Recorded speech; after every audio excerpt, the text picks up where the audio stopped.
বুড়া শিকদারপাড়া থেকে রোহিঙ্গাদেরকে বিতাড়িত করার পর 7 দিনে চট্টগ্রাম দখলের পরিকল্পনা করছে আরাকান আর্মি।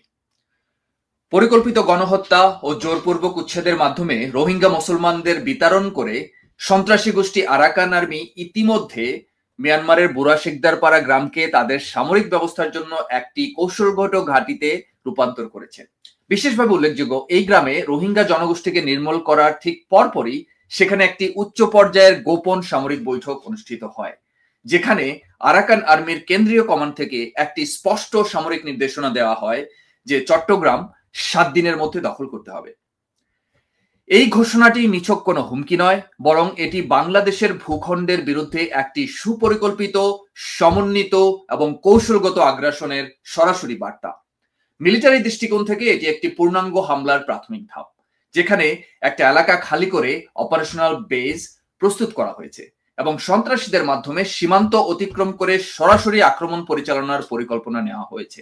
এই সামরিক পরিকল্পনা কোনো একক বিদ্রোহী সংগঠনের পক্ষে বাস্তবায়ন করা সম্ভব নয় এবং বুড়া শিকদারপাড়া থেকে রোহিঙ্গাদেরকে বিতাড়ন এই বৃহৎ স্ট্র্যাটেজিরই প্রথম একটা ধাপ ছিল। এটা একটা তথাকথিত ট্যাকটিক্যাল ক্লিয়ারেন্স অপারেশন, যার মূল লক্ষ্য ছিল এলাকাটিকে মানবশূন্য করে সেখানে আরাকান আর্মির সামরিক কর্মকাণ্ডের অনুকূল অবকাঠামো তৈরি করা।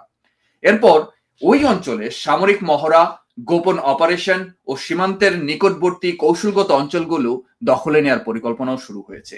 এর আগে এই এলাকায় আরাকান আর্মির সশস্ত্র সদস্যরা অন্তত 100 জনের বেশি রোহিঙ্গাকে গুলি, নির্যাতন এবং ঘরবাড়ি জ্বালিয়ে দিয়ে সেই এলাকা ছাড়তে বাধ্য করেছে। পালিয়ে আসা রোহিঙ্গারা জানিয়েছে আরাকান আর্মি জান্তা বাহিনীর চেয়েও বেশি বর্বর এবং নারী, শিশু সহ সকল জনগোষ্ঠীর বিরুদ্ধে তারা গণহত্যা চালাচ্ছে। এই প্রেক্ষাপটে স্পষ্টভাবে বলা যায় যে একটি বহুমাত্রিক শত্রু রাষ্ট্র সমর্থিত সন্ত্রাসবাদী ও কৌশলগত আগ্রাসনের সূচনা হয়েছে, যার কেন্দ্রে রয়েছে চট্টগ্রাম। বাংলাদেশের পূর্ব সীমান্ত এখন আর নীরব কোনো সীমানা না, এটা কার্যত একটি ঘোষিত যুদ্ধপ্রবণ অঞ্চল। এখানে আরাকান আর্মি শুধু মিয়ানমারের হয়ে নয়, ভারতের কৌশলগত লক্ষ্যে প্রয়োগকৃত একটি প্রক্সি মিলিশিয়া হিসেবে মাঠে নেমেছে। অতএব এই সংকট মোকাবেলায় আর সন্ত্রাসী আরাকান আর্মির সঙ্গে কূটনৈতিক নরম বার্তা বা আলোচনা নয়, এখন আসলে সময় দৃঢ় সামরিক প্রস্তুতি, উচ্চস্তরের গোয়েন্দা নজরদারি, সীমান্তে সার্বক্ষণিক অপারেশনাল ডমিনেন্স এবং আরাকান আর্মির যে কোনো আগ্রাসন প্রতিহত করার জন্য একটি সুসংহত ন্যাশনাল ডিফেন্স ডক্ট্রিন গ্রহণ করার।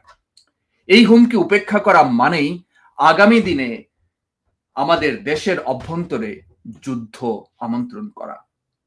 প্রশ্ন হলো, ইউনূস সরকার কি এমন কোনো ব্যবস্থা নিচ্ছে বা নিবে?